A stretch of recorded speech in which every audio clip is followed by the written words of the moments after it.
વડોદરા ગ્રામ્ય જિલ્લામાં મિલકત સંબંધી ગુનાઓ બનતા અટકાવવા તેમજ અનડિટેક્ટેડ મિલકત સંબંધી ગુનાઓ શોધી કાઢવા માટે અલગ અલગ જગ્યાએ વાહન ચેકિંગ તેમજ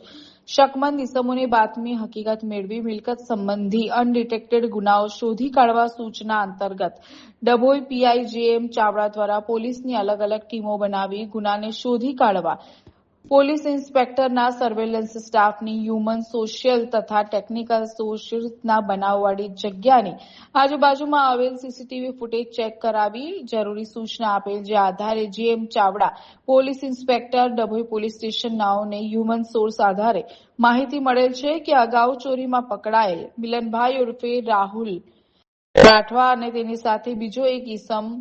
સ્પ્લેન્ડર બાઇક ઉપર શંકાસ્પદ સામાન લઈ બોડેલી તરફ ડભોઈ તરફ આવી રહેલ છે, જે આધારે ડભોઈ બોડેલી રોડ તરસાણા ફાટક પાસે પોલીસ સ્ટાફના માણસો સાથે વોચ ગોઠવી બાઇક બોડેલી તરફથી આવતા તેને રોકી હતી. બાઇક સવાર બંને ઈસમોને પકડી પાડી તેઓની પાસેના સામાનની તપાસ કરતા ડભોઈ થુઆવી ગામે આવેલ લેક સિટીમાં થયેલ ચોરી મુજબનો સામાન હોય, જેથી સદરી બંનેને ઈસમોના નામ ઠામ પૂછતા તેમનું પોતાનું નામ મિલન ઉર્ફે રાહુલ રાઠવા રહે છે હાલોલ,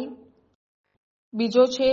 હેમંતભાઈ ઉર્ફે બટકો રહે છે હાલોલ પંચમહાલ હોવાનું જણાવ્યું હતું, જેથી તેઓને પકડી પાડી ડભોઈ પોલીસ મથકે લાવી વધુ પૂછપરછ કરતા તેઓએ જરોદ પોલીસ સ્ટેશન વિસ્તારના કોટંબી ગામે આવેલ સાઈ ઇન્ડસ્ટ્રીયલ એસ્ટેટ ખાતે પણ ચોરી કર્યાની કબૂલાત કરેલ છે. આરોપી પાસેથી આરઆર કેબલના કોપરના વાયરો તથા ટેલિફોનના વાયરો બંડલ નંગ 3 જેની આશરે કિંમત ₹35,000,